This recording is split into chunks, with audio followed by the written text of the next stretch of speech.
Welcome everyone, welcome to our YouTube channel Movin Vlogs. আজকে আপনাদেরকে আমরা দেখাবো কিভাবে দেশি স্টাইলে লাউ পাতা ও কই মাছ ভর্তা করতে হয়।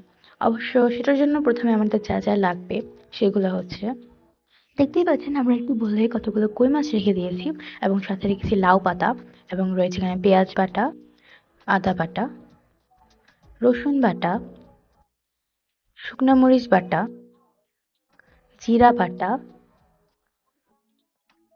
রয়েছে এখানে তেল এবং এখানে হলুদ গুঁড়ো এবং লবণ গুঁড়ো। ভর্তা করার জন্য প্রথমে আমাদেরকে মাছগুলোকে ম্যারিনেট করে নিতে হবে। সেটা করার জন্য প্রথমে বোলটার মধ্যে আমাদের কাছে যেই বাটাগুলো ছিল সবগুলো বাটা একত্রে নিয়ে মাছের মধ্যে মিক্স করতে হবে। এর সাথে আমরা নিচ্ছি হলুদ গুঁড়ো এবং লবণ গুঁড়ো। এগুলো দিয়ে প্রথমে মাছটাকে আমরা ভালোভাবে মেখে নিচ্ছি যাতে মাছের ভিতরে ভালোভাবে মশলাটা চলে যায়। মশলাগুলো ভালোভাবে কোট করার পর এখানে আমরা দিয়ে দিচ্ছি কিছু পরিমাণ তেল। আপনারা তেলটা পরিমাণ মতো দিবেন অবশ্যই, কারণ অনেকে কম তেল খায়, অনেকে বেশি তেল খায়। তো তেলটা পরিমাণ মতো দেওয়ার পরে ভালোভাবে আবার কোট করে নিতে হবে মাছটাকে। এবার মাছটাকে সিদ্ধ করার জন্য প্রথমে আমরা কতগুলো লাউ পাতা নিয়ে নিয়েছি। লাউ পাতার মধ্যে পরিমাণ মতো কতগুলো মাছ রেখে এটাকে ভালোভাবে কোট করে তারপর এটাকে আমরা সুতো দিয়ে বেঁধে দিব, যার ফলে এটা একটা পকেট টাইপের হয়ে যাবে। যার কারণে এটা আবার যখন সিদ্ধ করতে দিব তখন মাছগুলো ভেঙে যাবে না এবং একসাথে লাউ পাতাও সিদ্ধ হয়ে যাবে। আমরা এখানে পরিষ্কার একটি সুতো ব্যবহার করছি। আপনারা যে কোনো টাইপের সুতো ব্যবহার করতে পারেন, শুধু খেয়াল রাখতে হবে সুতোর থেকে যেন কোনো রং না বের হয়। আমাদের ভাতটাকে প্রথমে হাফ সিদ্ধ করে নিতে হবে, তারপর তার মধ্যে আমরা লাউ পাতাটা এবং মাছগুলো অ্যাড করতে পারবো। দেখতেই পাচ্ছেন আমাদের এখানে ভাতটা হাফ সিদ্ধ হয়ে যাওয়ার পর আমরা এখানে লাউ পাতাগুলো দিয়ে দিচ্ছি। এর মধ্যে আমরা মাছগুলো রেখে ভালোভাবে এটাকে র্যাপ করে নিয়েছি।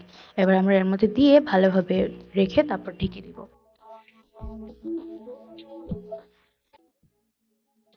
দেখতেই পাচ্ছেন আমরা এখানে অলরেডি সিদ্ধ হয়ে গেছে সবগুলো। তো এখানে আলতো করে এবার মাছ সহ যে পাতাগুলো আছে সেগুলো আলাদা করে এবার বের করে নিতে হবে। বের করার পর আলতো করে সুতোগুলোয় কাটতে হবে, না হলে মাছগুলো ভেঙে যাবে।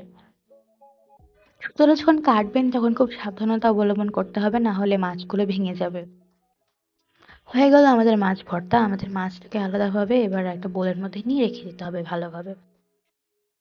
এবার বোলের মধ্যে নিয়ে আমরা পাতাটাকে ভালোভাবে ভর্তা করে নিই। তৈরি হয়ে গেল সবচেয়ে সহজ পদ্ধতিতে দেশি স্টাইলে লাউ পাতা এবং কই মাছ ভর্তা।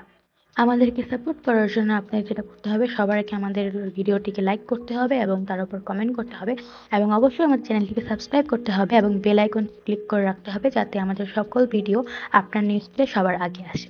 তো thank you for watching, keep supporting এবং অবশ্যই আমাদের চ্যানেলটিকে সাবস্ক্রাইব করবেন এবং সবশেষে বলবো সবাই ভালো থাকবেন। আল্লাহ হাফিজ।